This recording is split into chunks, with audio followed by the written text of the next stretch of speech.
What's up, guys? It's Beach Ilunga back again with another video, and today I'll pretty much be talking about the FIFA World Cup.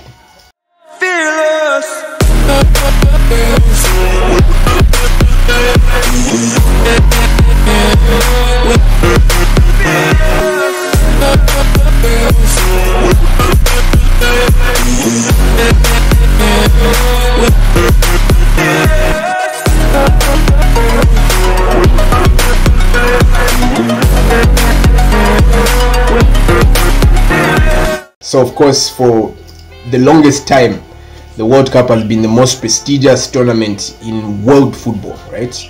Probably even the most important tournament in regards to any sport, you know what I mean? So yeah, it's a really great topic to talk about. And this time around, I'll be talking about the 2026 FIFA World Cup. I know the 2022 World Cup is coming up in the next few months, but you know, there's something really nice about the 2026 World Cup that's pretty much coming about. So of course, for the first time in the history of the competition, the FIFA World Cup will be hosted by 3 different countries, namely the United States, Canada and Mexico. So these countries will literally be hosting the FIFA World Cup come 2026. So it's going to be a very interesting tournament. The fact that it's hosted in 3 different countries, it has been held in 2 different countries before, but it's never been hosted by 3 different countries at the same time.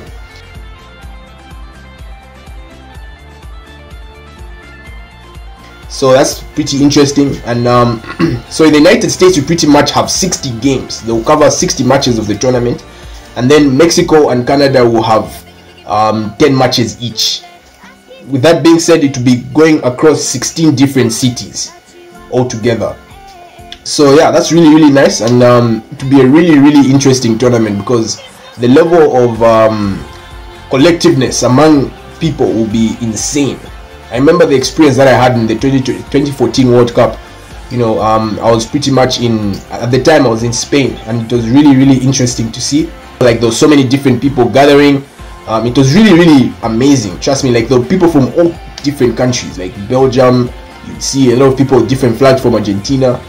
Just name it. And then on top of that, I was like on a soccer tour and I was playing the tournament.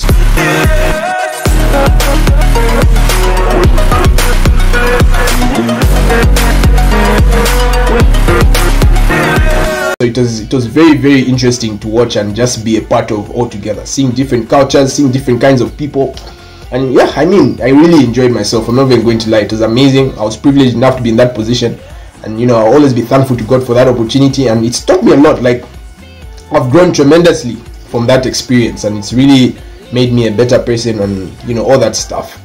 But anyway, with all that being said, the 2026 World Cup will be in the next 4 years, and you know, 4 years goes by really quick, just like it's gone, you know what I mean? So in the 2026 World Cup, there will be 9 African countries that will be hosted.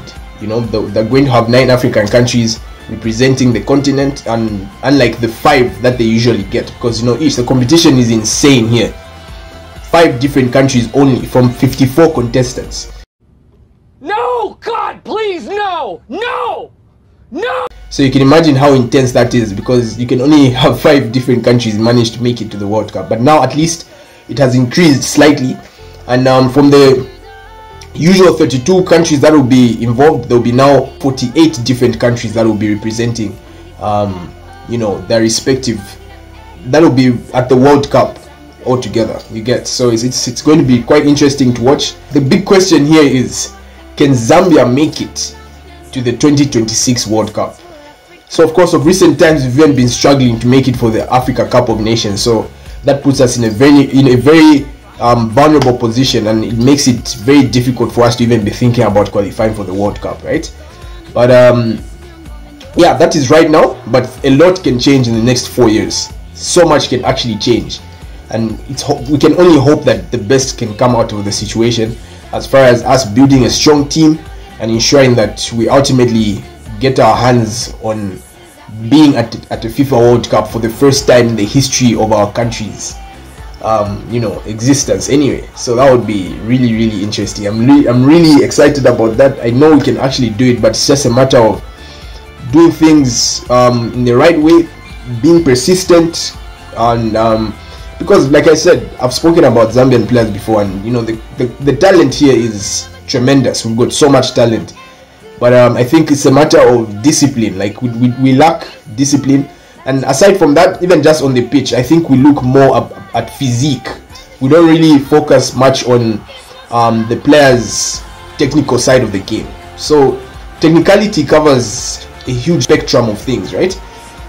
From ball control, how do you control the ball? How do you manage to take set pieces?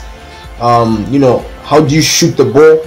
There are all those accuracy things involved as far as how you shoot and stuff like that. So I think we lack a lot in that, because build-up play, trust me, we really understand that game. We're like the Spaniards. Like the Spanish players are really, really good if it comes to knocking the ball around.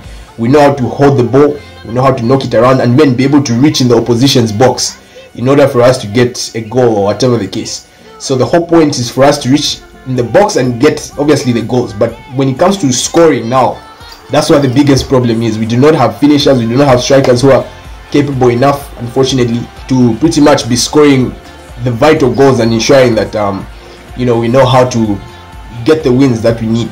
So from that, there's also a matter of professional, how can I put it, like maybe just trying to get the maximum out of the game, like maybe wasting time. We don't really know those tactics. We are tactically poor, so to say. You know, we need to improve in that regard in order for us to be able to get anything in the game. It's important that we know how to like do some of these things, you know, how to win fouls, because you know there's a certain way that you can get a foul. As long as they're just in today's football, in modern football now, it's like it's quite intense in as much as it's physical, but there's also the tactical side of things. You can win fouls quite easily nowadays, because if you're just touched by an opposition player, there's a way in which you can actually just drop and the referee will most likely give you the free kick. You see that? So there are all these things to actually put into consideration when playing the game and ensuring that you want to get the maximum you know, break from the match. You want to maximize on getting the results that you need for the team altogether. You get? So you know, so these are some of the things that we need to improve on, and just ensure that we stay focused and ensure that, you know, we put everything into this whole thing, because this is an opportunity, guys. Like, it's literally a huge opportunity for us to get ourselves on that stage to play at the World Cup. We've done it at under 20 level. Our under 20 team played really, really well, and it's the current crop of players who are playing in Europe, even like Pats and Daka. We've got Fashion Sakala, and we've also got Enoch Mwep, who are playing in the English Premier League and the Scottish League, respectively.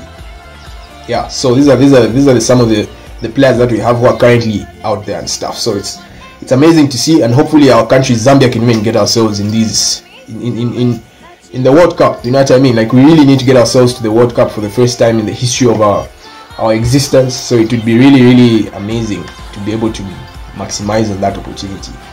So like I said, the question is, do you think Zambia can get themselves to the FIFA World Cup come 2022? I mean, come 2026. Do you think they can get themselves there? You know, it's extremely important that we analyze everything possible. Of course, it's a bit early. We're not going to be able to know now the outcome of that happening and all that. So we really just need to, it's all about preparing as soon as possible. You know what I mean?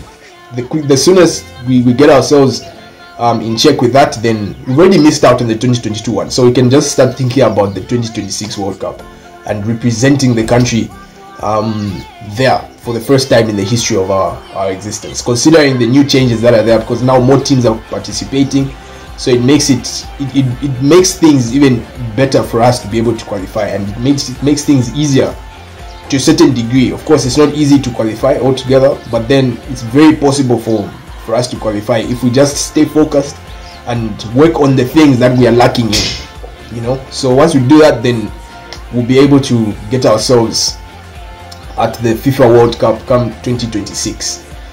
So yeah, those really that would be a really great experience for the people. Just being able to participate in the World Cup would be amazing. So let's make it happen, and we just push for it and make sure that it comes into existence.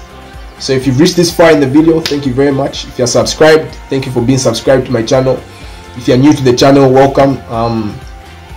I hope you can subscribe and be able to be notified each time I post a video.